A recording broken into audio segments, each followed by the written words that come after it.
100% আমাদের 90% চলে আসছে, মনে 10% ধান উঠছে। কর্সা হাওরের ধান কাটতে খুব কষ্ট হইতেছে।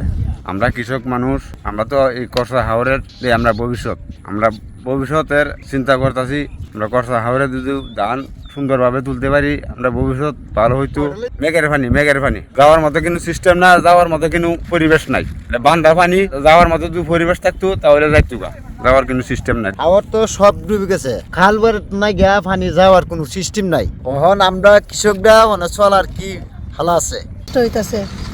সত্যি মনে ধান খাই আমরা, হরে অনেক ধান নষ্ট হয়েছে। মেঘ বৃষ্টি বেশি দিতেছে, কাটাও রয়েছে আর অনেক ক্ষেত্রে রয়েছে ধান। খেলা তো যে তৈছি আর যে গেরা হয়েছে লম্বা লম্বা সারাই আছে ধান। পানি আজকে মেঘ বৃষ্টি আইছি, পানি আইছি কামনালাই ধান কাটতাম পানি না, বাড়ি চলে গেছে ধান সব। এটা পাহাড় এলাকা পানি আইয়া তুমি চলে গেছে সব বানছি, বন্ধ করছি, বন্ধ করে পানি আটকাইছে। ধান বৃষ্টি চলে, অতিরিক্ত বৃষ্টি, তারপর রোদ নেই একদিনও, কারণ যারা যা করেছে যে গেরাইছে সব ধান, বাড়িতে একটা ধান গেছে না আজ পর্যন্ত। এখন আমরা কি হয়ে চলি, তাহলে আমরা তো চিন্তা করে ধান বাঁচে না, দেখলেও ধান কাটা হয় না, দীক্ষা দেয় না। তেলের ভোগান্তিতে ক্লান্ত? এখনই কিনুন রাইডো, এক চার্জে চলুন 100 কিলোমিটার পর্যন্ত।